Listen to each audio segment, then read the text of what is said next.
Ladies and gentlemen, introducing Greg Fraley.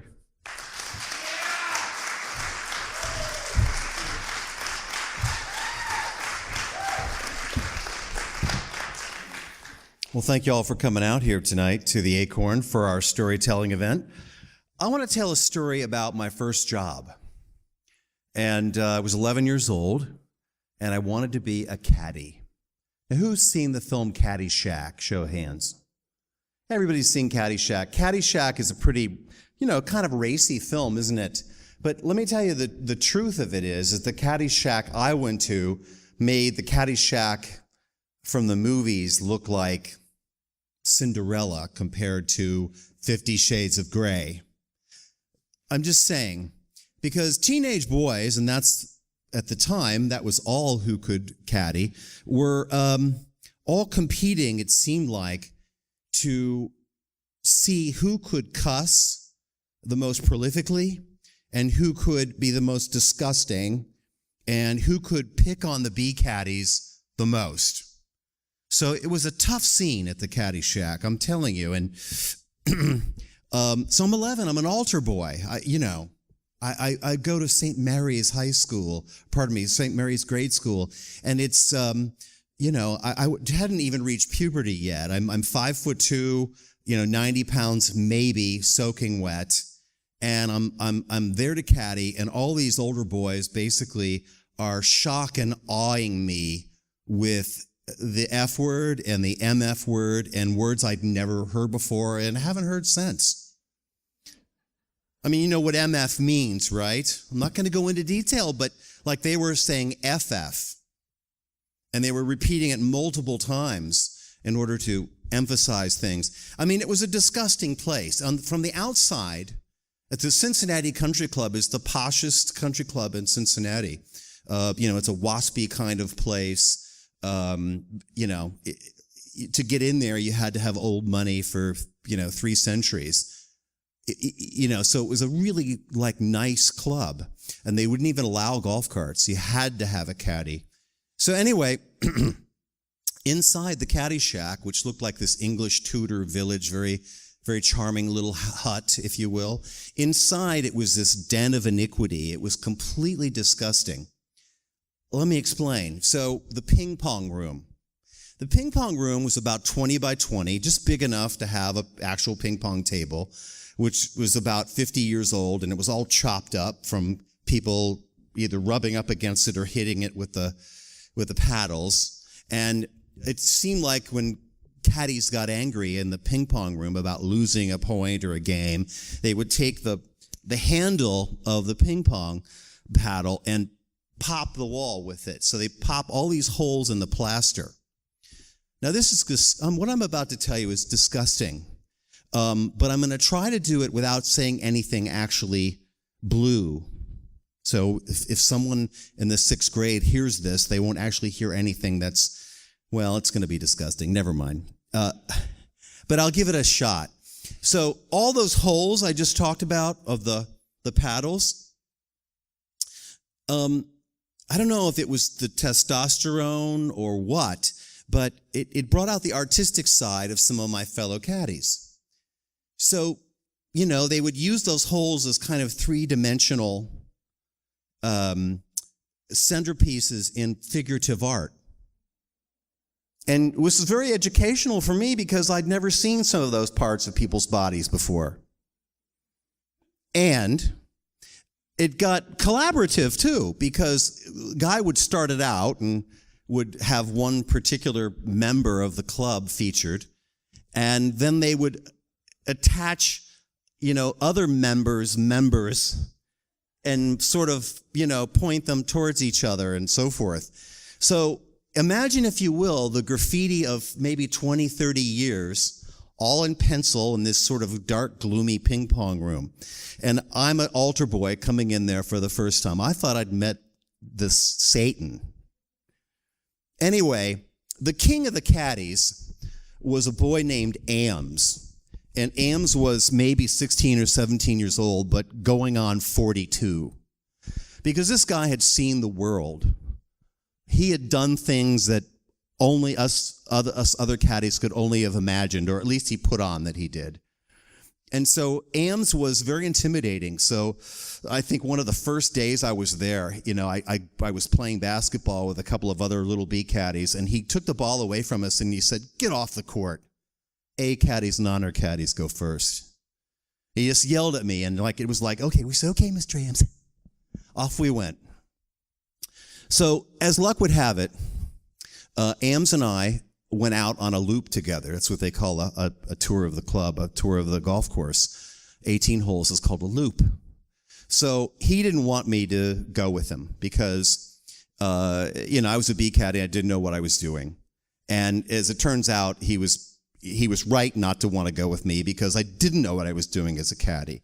On the very first hole, I lost my member's ball, and he had to come help me find it. And that's a big deal in golf because if you lose a ball, you lose a stroke on the hole. And these are serious golfers. And so he started cussing me out almost continuously through, as we proceeded from the first hole to the second hole to the third hole. I'm getting cussed out by AMS, but he's giving me instructions. Replace the effing divot. Wash your members' fucking balls. I just said that word. I meant to get through this whole thing without saying a nasty word. But I'm like, compared to AMS, I'm nothing. Even today, I couldn't out-cuss AMS. So we're waiting around, I guess, at one point.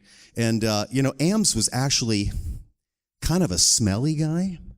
And honestly, he was. And there were the two types of caddies at this club. There were boys from my neighborhood who were kind of like nice Catholic boys, and all that altar boy kind of stuff. And then there were the kids from the other side of the tracks, from the East End in Chicago or in Cincinnati. The East End is an Appalachian enclave, or as we called it in Cincinnati, hillbilly heaven. And AMS was a hillbilly, and he said it himself, so I'm not casting aspersions. But AMS really, had awful clothes. He wore desert boots with no socks and holes in them. And that, he wasn't trying to be cool. That was just the best pair of shoes he had. And before we went out on the loop, he took off his shoes, and his feet were disgusting, and he would clean between his toes with his finger. And then he would wrap his feet with wax paper and then put them back in the desert boots to keep them dry during the loop. So he was a poor kid, and bad skin, ugly hair, it looked like it had something in it.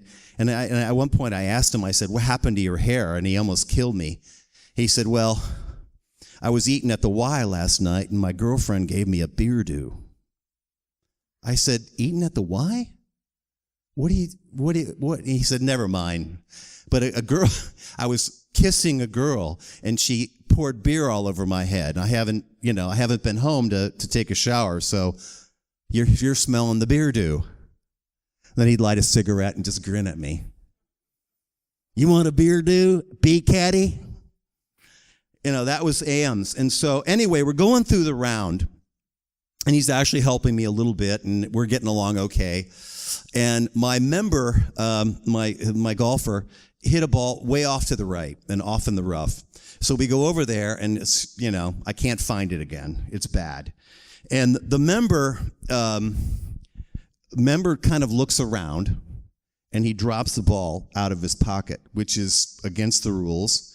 And it's actually kind of a big deal at a swanky club like the Cincinnati Country Club, because if you get caught cheating in a club like that, they could kick you out. It's like you lose your membership and lose prestige and all that sort of thing. So AMS had been coming up behind, and he saw the member do it, and I saw the member do it, and the member pretended like we didn't see him do it, and that was okay. We were going to just let him get away with it. That was fine. But he swung his golf club again, took another stroke, and he completely muffed the ball again. He hit it about 6 feet, and he was so angry. He took one more and got it down the ways a bit, and he was so mad when he was walking away, he took the club and he threw it at me. So I'm 4 or 5 feet away, and I didn't have time to react, and it went boom and hit me right in the forehead, and really hurt. I mean, it really shocked me and kind of like put me into like a little spin there for a second. And AMS saw all this happen, And the member, instead of being nice or instead of saying, gee, are you all right or anything like that, he kind of made it my fault. He said, if you hadn't lost that ball, I wouldn't be so, I wouldn't have duffed that thing. And he was going on. And so Ams, 16-year-old kid from across the tracks with no class and no good smell in him, he stood up to that member and he said, listen, motherfucker, leave that fucking bee caddy alone. And he stood up for me and he says, if you don't treat us both right through the rest of this round, I'm going to tell the golf pro that you dropped a ball out here. And that shut the member right down like that. Boom. So the guy gave us a break the rest of the match, and we got back to the pro shop and all and the guy stiffed us, of course. We both got stiff. We didn't get any tip because we'd been bad caddies or something, or rebellious or something. And Ams and I are walking back to the caddy shack, and Ams is kind of pissed off about not getting a tip. and he's cussing on about, and then in this loud voice, and then he just sort of pulls me aside and he said, listen, you're all right. I know you're one of those fucking St. Mary's bastards, but this can be a lot of fun. This isn't usually like that. Members are usually pretty nice to you. That guy's just a prick. He says, so don't quit, will you? And he kind of looked at me like, don't quit. Like he really meant it.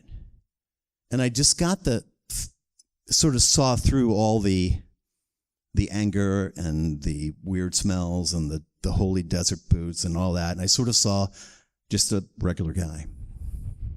So anyway, we go back and get a couple of hot dogs and Mountain Dews, and we're chugging and eating and whatnot. And I'm off by myself with the rest of the bee caddies. And one of the other kids from my school comes over and he says, geez, you were out with Ams. Like, oh my God, you're out with the devil. And he said, boy, he's just a hillbilly, isn't he? And I said, he may be a hillbilly, but he's fucking all right.